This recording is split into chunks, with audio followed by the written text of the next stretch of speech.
Magandang araw mga kalakay. Ngayong araw po ay magluluto tayo ng malunggay recipe. Yan, maganda po ito sa kalusugan dahil masustansya po yung ating malunggay mga kalakay at alam ko na sa bakuran natin ay marami po ito.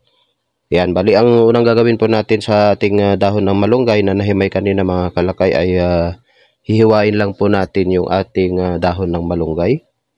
Yan, para sa ganun po ay hindi naman siya ganun kalaki. At ito na nga po yung itsura. Yan. Bali, magbabati tayo dito ng 2 piraso ng itlog mga kalakay para sa ating ingredients. Yan. Ang ingredients po natin dito mga kalakay ay 2 pirasong itlog. Ayan. Bali, babatiin lang po natin. At 1 cup na corn starch.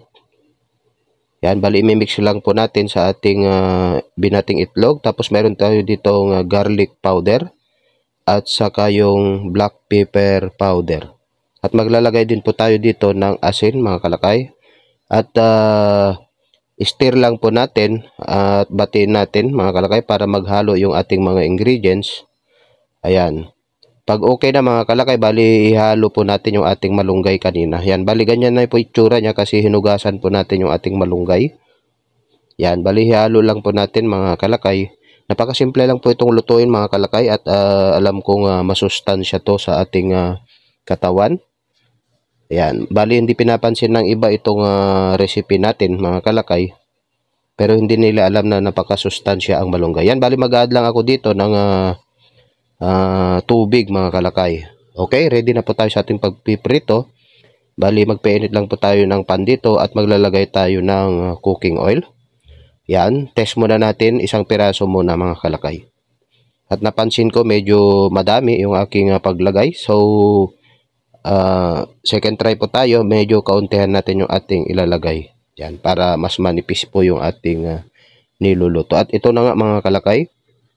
Luto na po yung ating first batch sa ating malunggay recipe. So, ilalagay na natin yung ating second batch.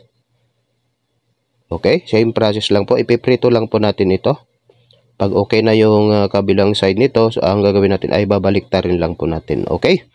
At pag okay na, hanguin na po natin. Yan, actually marami pa to mga kalakay pero hanggang second batch lang yung ating binidyo. At ito na nga po yung ating malunggay recipe mga kalakay. At alam ko na napakasustansya po ito. Okay? Alright guys. Maraming salamat sa inyong lahat sa walang sawang support. Alright.